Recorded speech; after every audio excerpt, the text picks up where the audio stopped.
Olá pessoal, tudo bem? Aqui é o professor Maximiliano Sena. Nós vamos dar continuidade ao estudo do artigo 5º da Constituição de 1988. Já tivemos alguns vídeos aí sobre essa temática, que é bastante interessante.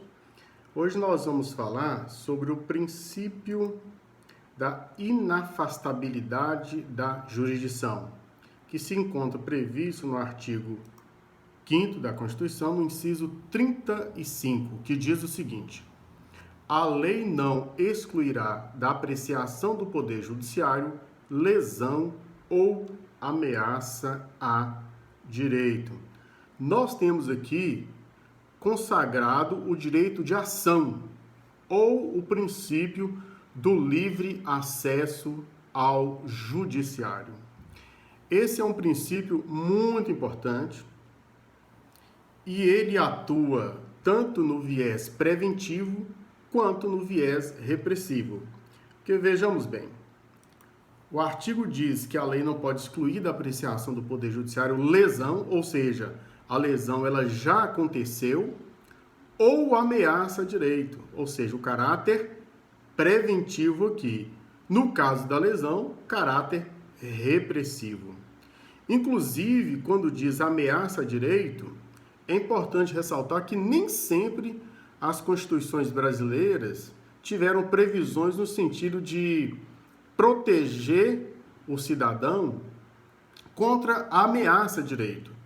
Muitas vezes a Constituição somente previa o direito de ação em caso de lesão a direito, mas não no caso de ameaça a direito. Inclusive, a ameaça a direito é o fundamento das tutelas inibitórias, né? Aquelas que não objetivam analisar simplesmente uma lesão que já aconteceu, né? Mas evitar que essa lesão volte a acontecer, uma vez comprovada a ocorrência do ilícito e havendo comprovado o receio de recorrência dessa lesão, busca-se uma tutela inibitória que vem inibir o infrator de praticar novamente aquela ilicitude. Então, a lesão e também a ameaça a direito são passíveis de proteção judicial. Nem sempre o Poder Judiciário pode analisar todas e quaisquer lesões provocadas. É só nós nos relembrarmos do Ato Institucional 5 de 1968, que previa que todos os atos praticados sob a égide do AI-5 não eram passíveis de apreciação pelo Poder Judiciário. Ou seja, toda lesão ocorrida não era passível de se levar ao conhecimento, né, do Poder Judiciário. Então, em algumas vezes, esse acesso, né, irrestrito ao Judiciário, ele teve alguns limites ao longo da história constitucional brasileira. Então, esse princípio ele não admite a chamada jurisdição condicionada ou instância administrativa de curso forçado. Ou seja, primeiro você tem que esgotar a via administrativa para só então ter direito de acesso ao Poder Judiciário. Ou seja, esse princípio veda esse tipo de situação. Mas nós temos algumas exceções que estão previstas na própria Constituição. É o caso, por exemplo, da justiça desportiva, o que diz a própria Constituição. E essa previsão, vale ressaltar, ela está na própria Constituição. No artigo 217, parágrafos 1º e 2º, a Constituição diz o seguinte: o Poder Judiciário só admitirá ações relativas à disciplina e às competições desportivas após esgotarem-se as instâncias da justiça desportiva regulada em lei. Lembrando que a justiça desportiva aqui não integra o Poder Judiciário, tá? Então, a justiça desportiva terá o prazo máximo de 60 dias, contados da instauração do processo, para proferir decisão final. Ou seja, dentro desse prazo, não é possível uma agremiação desportiva ajuizar uma ação perante o Poder Judiciário, visando resolver alguma situação inerente à disciplina e às competições desportivas. E que isso, gente? Porque senão o campeonato nenhum teria segmento. Imaginem um clube ajuizaria uma ação, conseguiria uma decisão liminar e aí o campeonato restaria totalmente comprometido. Aí no outro jogo, uma outra decisão liminar e por aí vai. Então, a justiça desportiva espera-se que ela seja mais célere para que assim o campeonato ele possa ter segmento. Mas essa é uma exceção prevista na própria Constituição, tá? Nós temos uma outra situação, que é uma exceção, a respeito da súmula vinculante, se bem que não é uma exceção, na verdade, né? Conforme nós vamos explicar. O artigo 7º, parágrafo 1º da Lei 11.417, de 2006, que estabeleceu a súmula vinculante, estabeleceu o seguinte: contra omissão ou ato da administração pública, o uso da reclamação só será admitido após o esgotamento das vias administrativas. Porque o Instituto da Reclamação visa garantir a eficácia das decisões do Supremo Tribunal Federal. Então, se o Supremo Tribunal Federal já decidiu algo com repercussão geral ou tem uma súmula vinculante a respeito de um determinado tema, aquilo vincula a administração pública e os demais ramos do Poder Judiciário. Então, se uma decisão do STF ela é violada nesses termos, a pessoa, ao invés de ajuizar uma ação aqui perante o juiz de primeira instância, para depois recorrer, para depois ir para o STJ ou mesmo para o STF, isso demandaria muito tempo.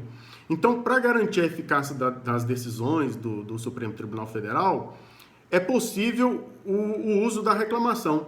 Então, você aciona diretamente o Supremo Tribunal Federal e o Supremo pode determinar que aquela autoridade administrativa ou aquele juízo competente acate aquela decisão determinada pelo Supremo Tribunal Federal. Então, aqui, nessa lei da súmula vinculante, diz que o uso da reclamação só será admitido após o esgotamento das vias administrativas, tá? Agora, isso significa que eu estou tendo a limitação, ou que eu vou perder, melhor dizendo, o meu direito de ação? Não. Nesse caso, você não vai poder fazer uso da reclamação, mas você poderá ajuizar quaisquer ações perante os órgãos do Poder Judiciário para garantir o seu direito ou para que outras medidas sejam adotadas. Apenas há uma restrição em relação ao Instituto da Reclamação, mas outras ações judiciais poderão ser ajuizadas. Ainda em relação à lei de arbitragem, que diz que pessoas capazes podem se utilizar da arbitragem para dirimir litígios relativos a direitos patrimoniais disponíveis, tá? Agora, se a pessoa ela assumiu o compromisso de resolver aquela questão pelo juiz arbitral, isso significa que ela terá, sim, uma limitação quanto a ajuizar uma ação perante o Poder Judiciário. Mas aqui nós estamos extinguindo a jurisdição? Não. Apenas a pessoa fez livremente a opção por uma jurisdição privada, tá? Então, o compromisso arbitral ele é facultativo, a pessoa não é obrigada. Agora, a partir do momento que ela, dentro da sua autonomia, optou pela jurisdição privada, isso acabará, sim, por afastar o acesso à justiça estatal, mas não a jurisdição, é importante destacar, tá bom? Nós vamos prosseguir no estudo do artigo 5º. Vamos analisar agora o inciso 36 do artigo 5º, que estabelece limites à retroatividade da lei. E eu vou ler esse inciso que diz assim: a lei não prejudicará o direito adquirido, o ato jurídico perfeito e a coisa julgada. Gente, esse inciso 36 é de suma importância para a segurança jurídica.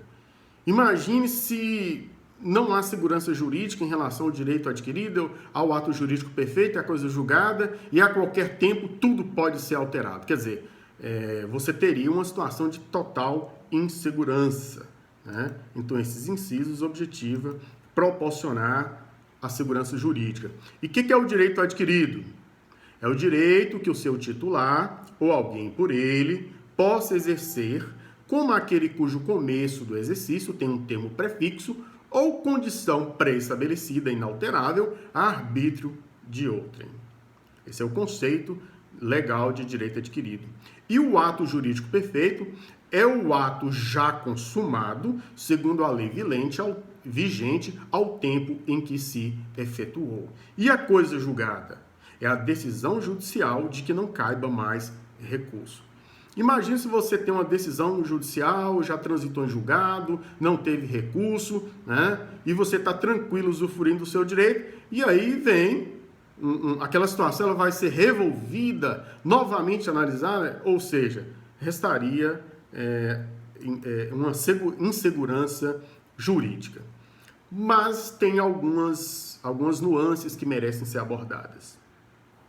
O direito adquirido poderá ser alegado em face da manifestação do poder constituinte originário. O poder constituinte originário é aquele que dá origem a uma nova ordem, por meio de uma nova Constituição. O poder constituinte originário, como nós sabemos, ele é incondicionado e ilimitado juridicamente. Portanto, o direito adquirido não poderá ser alegado em face do poder constituinte originário, porque ele é incondicionado e ilimitado. E quanto à manifestação do poder constituinte derivado reformador, que é aquele que pode efetuar as reformas via emendas constitucionais, cabe a oposição do direito adquirido? Sim, né? Porque no artigo 60, parágrafo 4º, inciso 4º, diz que de ser cláusula pétrea os direitos, né, individuais. E os direitos adquiridos inserem-se nessa perspectiva dos direitos e garantias fundamentais. Portanto, o poder constituinte derivado reformador, numa emenda constitucional, deve-se respeitar o direito adquirido.